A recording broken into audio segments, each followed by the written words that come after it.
Hello friends and students, अस्सलाम वालेकुम, good evening everyone. उम्मीद और यकीन है कि आप लोग बहुत अच्छे हैं, बहुत अच्छे होंगे, आपके परिवार में भी सारे लोग खुश और बेहतर होंगे। देखिए, लास्ट वीडियो टॉपिक में हमने पास्ट प्रेजेंट कॉन्टिन्यूअस आप लोगों को समझाया था। असल में हम लोगों में एक एहसास कमतरी ये है, स्पेशली अमरोहा के सिटीजन्स में, अमरोहा के स्टूडेंट्स में, अमरोहा के एजुकेटेड लोगों में, मोस्टली एजुकेटेड लोगों में एक एहसास कमतरी ये है कि वो इंग्लिश नहीं बोल सकते। उनको ये डर है, इस बात का खौफ है, खासकर स्टूडेंट्स के अंदर। बड़े बड़े इंग्लिश मीडियम स्कूल्स में पढ़ रहे हैं, अच्छे अच्छे स्कूल्स में पढ़ रहे हैं, लेकिन वो लोग इंग्लिश बोलने में असमर्थ हैं, इंग्लिश बोल नहीं पाते। कुछ स्टूडेंट ऐसे हैं ग्रामेटिकल बड़े अच्छे हैं, हर सेंटेंस को, हर स्टोरी को बहुत जल्दी कन्वर्ट कर देते हैं इंग्लिश में ऑन पेपर, लेकिन बोल नहीं पाते। असल में सिर्फ और सिर्फ ये आप लोगों का डर है, डर के अलावा कुछ नहीं है। अगर आप इंग्लिश के बहुत कम रूल्स जानते हो और आप ये ठान लो कि मेरे को इंग्लिश बोलनी है, आप बोल सकते हो, बशर्ते कि आपको ठानना पड़ेगा। एक बंदा सारे रूल्स जानता है और वो ये फर्म डिसीजन ना ले, वो उसके अंदर बर्निंग डिजायर ना हो कि उसको इंग्लिश बोलनी है, वो कभी नहीं बोल सकता। एक बंदा जो कुछ नहीं जानता और वो ये ठान ले कि मुझे ये करना है, हर हाल में मुझे ये प्राप्त करना है, वो इंग्लिश बोलेगा भी और बोल भी सकता है और लोगों को सिखा भी सकता है। थॉमस एल्वा एडिसन ने ठाना था सिर्फ कि उसको बल्ब बनाना है। लगभग 1250 एक्सपेरिमेंट में फेल होने के बावजूद उसने बल्ब बनाया। Just he was also a human. वो भी एक इंसान था, हम भी इंसान हैं। अगर हम ठान लें कि हमें ये करना है, वी कैन डू इजीली। आप लोग ठानिए, और अगर ठानेंगे तो आप नहीं, आपके साथ साथ आपके फ्रेंड सर्किल, आपके यंगस्टर्स, आपके घर के आपसे छोटे फैमिली मेंबर्स, सब लोग इंशाल्लाह अपनी लाइफ में कुछ ना कुछ चेंजेस लेकर के आएंगे। डरिए नहीं, डरने की कोई जरूरत नहीं है। आपको जहां बेस्ट लगे, जितना कंफर्टेबल लगे कि मुझे फला जगह जा करके अच्छे से समझ में आ रहा, बहुत सारे सेंटर्स हैं अमरोहा में, अमरोहा के बाहर हर शहर में इंग्लिश स्पीकिंग सेंटर्स चलते हैं। आपको जहां बेहतर लगे आप ज्वाइन जरूर कीजिए और वहां पढ़िए, और अच्छा एटमॉस्फेयर मिलेगा। आप लोग आपस में बातचीत करना शुरू कीजिए तो एक दिन कामयाबी मिलेगी। कामयाबी आप लोगों के, हम सब के कदम चूमेगी। बहरहाल आज का हमारा टॉपिक है past continuous tense. Present continuous tense में रहा है, रही है, रहे, आ रहा है। लास्ट टाइम हमने कहा था कि बशर्ते के इनके साथ टाइम जुड़ा हुआ ना हो तो प्रेजेंट कॉन्टिन्यूअस है। पास्ट कॉन्टिन्यूअस में रहा था, रही थी, रहे थे आएगा, टाइम जुड़ा हुआ नहीं होना चाहिए। ठीक है, सिंपल से सेंटेंस है।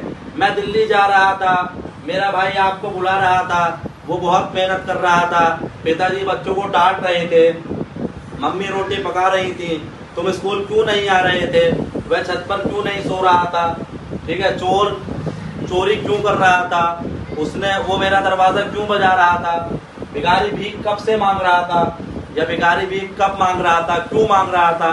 ठीक है, इस टाइप के सेंटेंसेस में आप अगर सारी वीडियोस देखते हुए आ रहे हैं, एक बात अच्छे तरीके से आप लोग जानते हैं कि हर वीडियो के हम 3 तरीके से फ्रेम बनाते हैं, अफर्मेटिव, उसके बाद निगेटिव, फिर इंटरोगेटिव। आप इतने परफेक्ट होने चाहिए कि आपको फ्रेम की जरूरत ही नहीं पड़े, लेकिन हम फ्रेम लिखवा रहे हैं।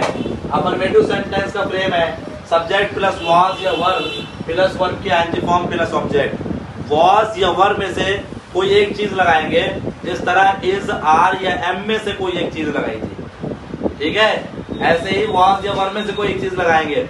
सिंपल सा फॉर्मूला है, जहां जहां पर आर लग रहा था वहां वर्ब लगेगा, बाकी सब जगह वॉज लगेगा। Suppose he, she, it, this, that, they, noun singular और आई के साथ वॉज लगेगा, बाकी सब जगह वर लगेगा। ठीक है। निगेटिव सेंटेंस का फ्रेम बनेगा सब्जेक्ट प्लस वॉज या verb plus not plus verb के ing form plus object. Was या वर्ब का नियम यहाँ भी वही रहेगा और इंटरोगेटिव में भी वही रहेगा। ठीक है।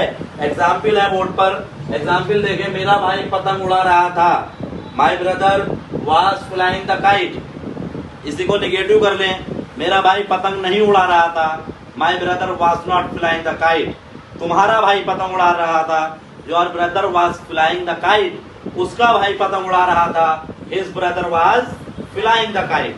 ठीक है। इस तरीके से यहाँ पे सब्जेक्ट को बदलते रहिए। तुम मेरा इंतजार नहीं कर रहे थे, ये निगेटिव हो गया। यू वर नॉट वेटिंग मी, मैं तुम्हारा इंतजार नहीं कर रहा था। I was not waiting you, मैं उसका इंतजार नहीं कर रहा था। I was not waiting him. ठीक है। इसको अफर्मेटिव बदल दे, मैं तुम्हारा इंतजार कर रहा था, आई वॉज वेटिंग यू, तुम मेरा इंतजार कर रहे थे, यू वर वेटिंग मी। ठीक है। इन सेंटेंसेस को जैसे ही इंटरोगेटिव में आएंगे तो आप अच्छी तरीके से जानते हैं क्या, क्यों, कहाँ, कब, कैसे, कौन सा, कौन सी, ये सब चीजें जुड़ जाएंगी। ठीक है। इंटरोगेटिव सेंटेंस में दो फ्रेम बनाते हैं।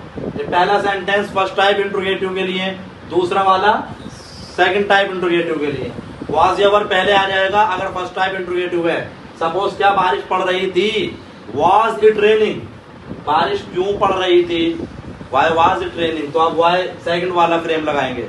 बारिश कब पड़ रही थी, व्हेन वॉज इट रेनिंग। ठीक है। इसको अफर्मेटिव में कहें, ऐसा लगता है बारिश पड़ रही थी, it seems that it was raining, मुझे लगता है तुम झूठ बोल रहे थे, I think that you were telling a lie, उसे लगता है कि तुम झूठ बोल रहे थे, he thinks that you were telling a lie. ये जो मैंने अभी इस्तेमाल किया, he thinks, I think, it seems, या यू थिंक, ये तमाम चीजें, ऐसा लगता है, मुझे लगता है, उसे लगता है, तुम्हें लगता है, ये सारी चीजें हमने प्रीवियस वीडियोस में ऐड करा रखी हैं। सबसे पहली वीडियो जो यूज ऑफ इजारम पर हमने बनाई थी उसमें ये सारे कॉन्सेप्ट हमने क्लियर करे हैं। ठीक है। आज उसको फिर से ऐड कर रहे हैं। मुझे लगता है कि तुम पतंग उड़ा रहे थे, I think that you were flying the kite. उसे लगता है कि मैं सो रहा था, ही thinks that I was sleeping. ठीक है। ऐसा लगता है तुम रो रहे थे, it seems that you were weeping. ठीक है। तो क्या बारिश पड़ रही थी, वॉज इट रेनिंग, तुम कहाँ जा रहे थे, वेयर वर यू गोइंग, वह कहाँ जा रहा था, where was he going, you की जगह ही आ गया। वे कहाँ जा रहे थे, वेयर वर दे गोइंग, हम कहाँ जा रहे थे, वेयर वर वी गोइंग। ठीक है। तुम क्यों रो रहे थे, वाई वर यू वीपिंग, वह क्यों रो रहा था, वाई वॉज ही वीपिंग, वह क्यों रो रही थी, वाई वॉज शी वीपिंग। ठीक है। तुम्हारी माता जी क्यों रो रही थी, why was your mother weeping. ठीक। अगला, वह किसको बुला रहा था, किसको के लिए लगाएंगे, home was he calling, home was he calling, उसे कौन बुला रहा था, हु वॉज कॉलिंग हिम। वह किसको बुला रहा था, whom was he calling, उसे कौन बुला रहा था, who was calling him। ठीक है। वे क्यों लड़ रहे थे, why were they fighting, तुम क्यों लड़ रहे थे, why were you fighting। वह क्यों रो रही थी, why was she weeping। ठीक है। why was she weeping, तुम क्यों रो रहे थे, why were you weeping। वह क्यों रो रहा था, why was he weeping। दूध क्यों नहीं ला रहा था, why was the milkman not bringing the milk। ठीक है। तुम्हारे पिताजी तुम्हें क्यों पीट रहे थे, why was your father beating you। इस तरीके के सारे सेंटेंसेस आप लोग एक्सरसाइज में बनाएं। मैं कुछ सेंटेंस बोल रहा हूँ मिक्सअप, आप चाहें तो इनको अपनी कॉपीज में उतार कर ये हैंड टू हैंड आप इनकी इंग्लिश बनाने की कोशिश करें। ठीक है। मैं तुम्हें पढ़ा रहा था, मेरे पिताजी इतिहास पढ़ा रहे थे, अध्यापक हाजिरी नहीं ले रहे थे, हमारे प्रधानाचार्य भाषण नहीं दे रहे थे, हमारे प्रधानमंत्री इंग्लैंड क्यों जा रहे थे, तुम कितना दूध खरीद रहे थे, वह कितने फल खरीद रहा था, तुम्हारी माताजी कितनी रोटियां पका रही थी, मेरा भाई आपके साथ क्यों जा रहा था, वह कहाँ जा रही थी, तुम कहाँ जा रहे थे, हम क्या कर रहे थे, तुम क्या कर रहे थे, ये बच्चे मैदान में क्यों खेल रहे थे, ये लड़कियां गाना क्यों गा रही थी, ये लड़के शोर क्यों मचा रहे थे। ठीक है, इन सेंटेंसेस को और इनके तरीके और सेंटेंसेस को इंग्लिश बनाने की कोशिश करें। Okay, thank you so much, शुक्रिया, अल्लाह हाफिज, धन्यवाद।